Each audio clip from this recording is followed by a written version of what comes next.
बहुत दिनों के बाद अली खामनेई इस तरह से सार्वजनिक मंच पर पहुंचे और यहां से एक संदेश अमेरिका और इजराइल के लिए उन्होंने साफ साफ शब्दों में दे दिया। बातचीत चलिए जो हो रही है उस पर बहुत ज्यादा विश्वास नहीं है।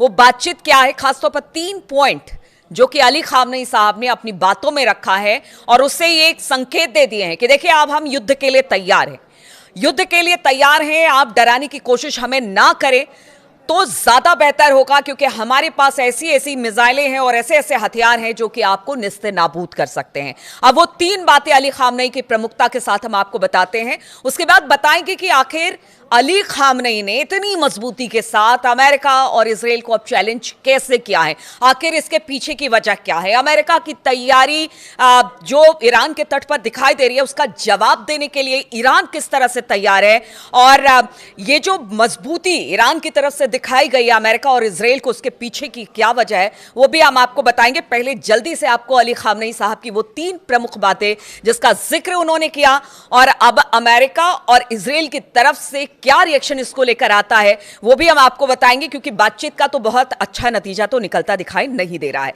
पहली बात, उन्होंने कहा कि हम अमेरिका का जहाज डुबो देंगे। उन्होंने कहा कि ठीक है, उनके कितने भी प्रभावी जहाज हो, बहुत ताकतवर हो, लेकिन हमारे पास ऐसे ऐसे हथियार हैं जो कि उनकी जहाज को डुबोने में काबिल है। तो ये गलती बिल्कुल ना करें कि वो हमें घेर कर खड़े हैं और हम कुछ नहीं करेंगे, ऐसा नहीं है। ये अपने दिमाग से अमेरिका बात निकाल दे। दूसरी बात उन्होंने कही है कि हम किसी तरह के दबाव में नहीं आने वाले।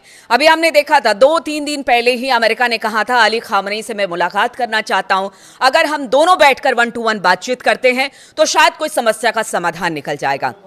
साथ ही उन्होंने कहा ईरान अगर उनकी बात नहीं मानता है तो फिर जंग होगा और हमारी तरफ से हमला होगा। तो इसी दबाव की बात अली खामनेई कहते हैं कि देखिए अब किसी तरह का कोई दबाव नहीं होगा, युद्ध करिए, अगर आप में ताकत है तो हमसे युद्ध करिए, हम युद्ध करने को तैयार हैं। एक तरह से यह भी संदेश अली खामनेई साहब ने दिया है। तीसरी बात उन्होंने कहा कि देखिए हमें अपने पर पूरा विश्वास है, अपनी आवाम पर पूरा विश्वास है, हमने जो तैयारी की हमें पूरा विश्वास है कि हम क्या कर सकते हैं। तो इसीलिए अब धमकी से काम नहीं चलेगा, यानी दिमागी तौर से, जहनी तौर से ईरान पूरी तरह से अब तैयार है युद्ध के लिए और वो ललकार भी रहा है, क्योंकि अब जिस तरह से ट्रंप बार बार धमका रहे थे, अब कहते हैं ना कि एक टाइम के बाद आपको सफोकेशन फील होने लगता है, वही चीज अब ईरान के साथ है। वो सफोकेशन अब वो फील कर रहा है। अब उसका कहना है या तो आर या तो पार, अब बीच का कोई रास्ता नहीं होगा। अली खामनेई साहब की बात से तो यही लगता है। अब क्या वजह है कि ईरान इतनी मजबूती के साथ ये विश्वास दिला रहा है कि अगर आप युद्ध करेंगे तो फिर जबरदस्त तरीके से पलटवार होगा। इसके 3-4 कारण पीछे कुछ दिनों में जो अपडेट्स देखने को मिले हैं वो आपको बता देते हैं। पहला तो देखिए चीन, और बताया जा रहा है कि जो रसिया के जंगी जहाज हैं, यानी रूस और चीन के जो जंगी जहाज है वो ईरान की तरफ आगे बढ़ रहे हैं और बताया जा रहा है कि जल्द ही ईरान के साथ मिलकर वो एक मिलिट्री एक्सरसाइज करने वाले हैं, जिससे ये अमेरिका को बताने की कोशिश होगी कि देखिए अब रूस और चीन भी ईरान के साथ है, तो हल्के में लेने की बिल्कुल गलती नहीं करिएगा। तो एक तरफ से रूस और चीन अगर हमला होता है तो ईरान के पीछे खड़े हैं और कई बार तो ऐसा कहा जा रहा है कि एक खबर आई है कि चाइना की न्यूक्लियर सबमरीन जो है वो अमेरिका को पीछे छोड़ चुकी है। तो देखिए चाइना तो खुल के कहता है कि वो ईरान के साथ खड़ा है और अगर युद्ध होता है तो फिर किस तरह से वार होगा ईरान की तरफ से, तो होगा ही पीछे खड़े 2 बड़े मुल्क जिसमें चाइना और रूस शामिल हैं, वो भी जबरदस्त तरीके से प्रहार करेंगे। दूसरी खबर हम आपको बताते हैं, इस वक्त IRGC की नेवी जो है वो जो हॉर्मुज के आसपास वो प्रैक्टिस कर रही है, मिलिट्री प्रैक्टिस कर रही है, एक्सरसाइज कर रही है और बताया जा रहा है कि कुछ ऐसी बातें हैं जिसमें कि कुछ ऐसे हथियार या एयर डिफेंस सिस्टम सामने रखे जिससे कि जरूर दुश्मन के होश उड़ जाएंगे। बताया जा रहा है कि सय्याद 3 जो कि वर्टिकल एयर डिफेंस सिस्टम है, बड़ा सोफिस्टिकेटेड ये सिस्टम है और कहा जाता है कि बहुत कम ऐसे उपकरण हैं जो कि बाकी देशों के पास हैं। इसको कल ही IRGC ने रिवील किया है। तो आप देखिए कि किस किस तरह के हथियार एक एक करके वो दिखा रहा है। खुर्रम शहर 4 को लेकर भी बताया जा रहा था कि किस तरह से जब बातचीत पहले दौर की चल रही थी उसी समय इसका परीक्षण किया गया था। अब बताया जा रहा है कि सय्यद 3 दिखाया गया कि देखिए हमारे पास किस तरह का एयर डिफेंस सिस्टम है और ये किस तरह से दुश्मनों के लिए खतरनाक हो सकता है, वर्टिकल वार कर सकता है। तो ये हो गई दूसरी बात। बताया ये जा रहा है कि इस वक्त देखिए, सिर्फ जो हथियारों से ही लड़ाई नहीं होती है, हथियारों के अलावा इस वक्त अगर साइबर वॉरफेयर कर कह लीजिए या इलेक्ट्रॉनिक वॉरफेयर कर लीजिए, हर तरीके से आप दूसरे मुल्क पर प्रेशर बनाते हैं, दबाव डालते हैं। और इस वक्त तो चाइना की सैटेलाइट से लेकर हर चीज ईरान के पास है।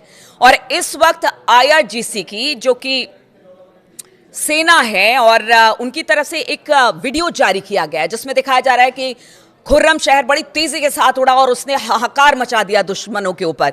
एक वीडियो जारी कर यह बताया गया है कि किस तरह से जो हमारी मिसाइलें हैं वो दुश्मनों को खत्म कर देंगी। उसी को लेकर यह वीडियो अब ईरान की सेना की तरफ से जारी किया गया, जिसमें एक ग्राफिक्स में दिखाया गया है कि खुर्रम शहर मिसाइल वहां से निकलती है और उसके बाद चारों तरफ तबाही और आग के शोले दिखाई देते हैं। तो एक तरह से ये वॉरफेयर, ये टेक्निक है, दबाव बनाने की कोशिश है ईरान की तरफ से।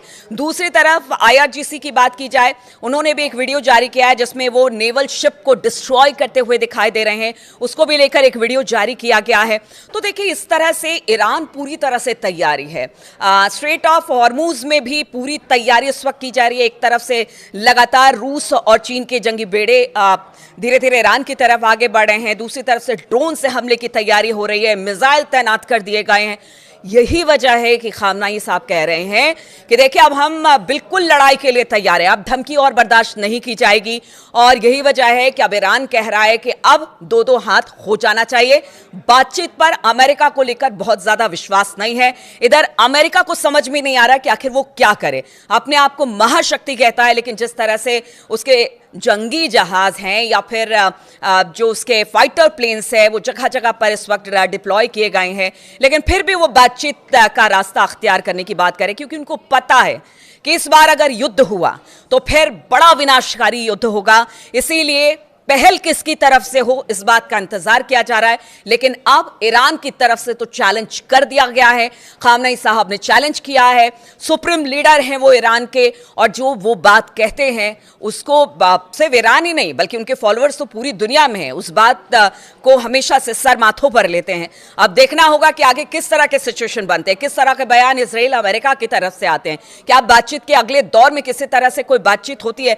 लेकिन ईरान को देखकर तो यही लगता है कि अब और नहीं, बस युद्ध करिए, युद्ध नहीं करना है तो पीछे हटिए। लेकिन अब दबाव बनाने की जरूरत नहीं है। जहां तक निगोशिएशन की बात है कि जो भी शर्तें हैं ईरान नहीं मानेगा। वो यूरेनियम इनरिचमेंट पर तो एक बार को बात कर लेगा, लेकिन मिसाइल प्रोग्राम खत्म करने पर बात नहीं करेगा। तो फिर बात होगी किस पर? जब बात यही खत्म हो जाती कि ना मैं आपकी शर्त मानूंगा ना आप मेरी शर्त मानेंगे, फिर होगा क्या? तो ये जो एक डेडलॉक बना हुआ है उसको लेकर सबकी निगाहें इस ओर है कि अब क्या युद्ध ही इसका ही विकल्प है? चलिए, इस पर लगातार हमारी नजर बनी रहेगी। आप बने रहिए हमारे साथ।